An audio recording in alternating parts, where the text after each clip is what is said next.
This is Valor Mode.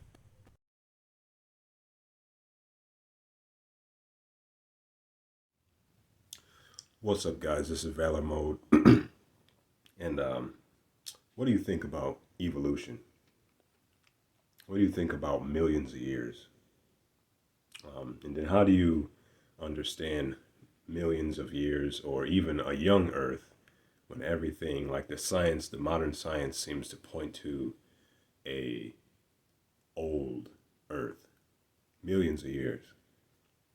Like, sand. How'd you get sand? And like that's the size of the universe and different dating methods. Now I could go into different ways we can understand your radiometric dating and carbon dating and stuff like that. But I'm gonna just keep it like just a common sense level right now. Um, think about think about God as an unlimited being that has no dependence, right? And so, like, can God still be God if He needs something to make something? I think no. That makes Him not God. um, so then I'm thinking about like, does God need a mountain or some big rocks in order to make sand? Does God need water to make oxygen? That chicken before the egg type of, uh, you know, theory. And so to me, if God needs something, then He's not God. And that's the wonderful thing about the Bible is because He says that He made everything by the words of His mouth. Everything was created.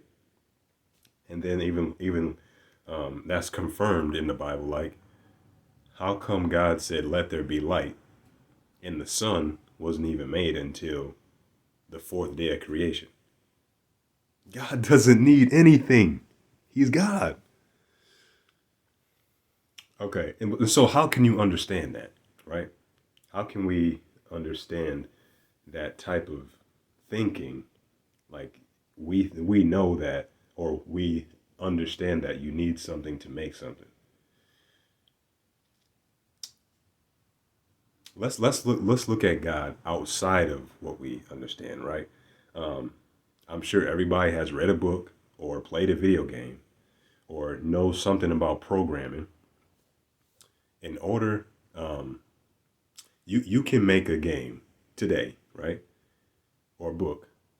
You can make something today that has a setting of millions of years ago, today.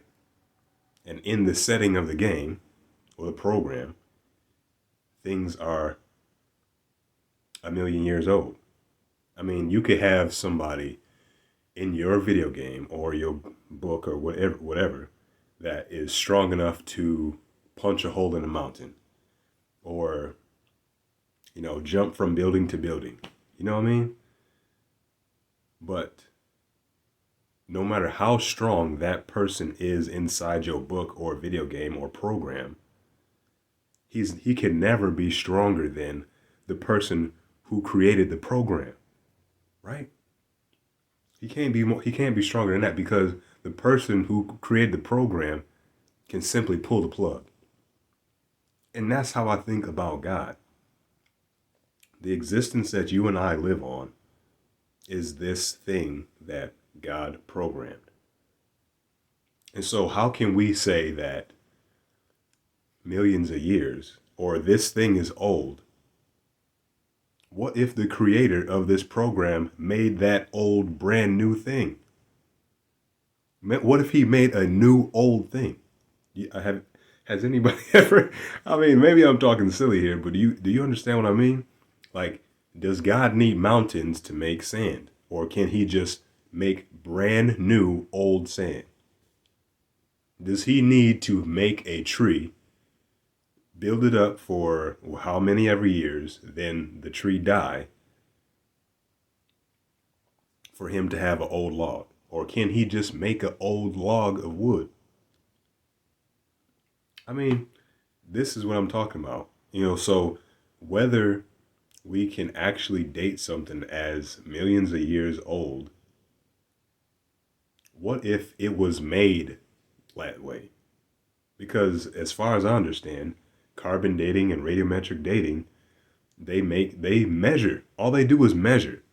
And so if something has it already, like the universe has a certain amount of radiation or distance, does that necessarily mean that it's millions of years old? It could be made in a short time period, but just with a old signature.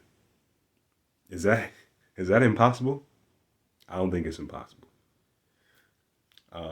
I'll leave a link to some videos that I've watched that kind of help me understand dating methods and scientific discoveries. But you know what? It's not as unintelligent as you think to believe in God. It is faith involved, but it's also some substantial things that you can believe in. All right. Keep up the battle.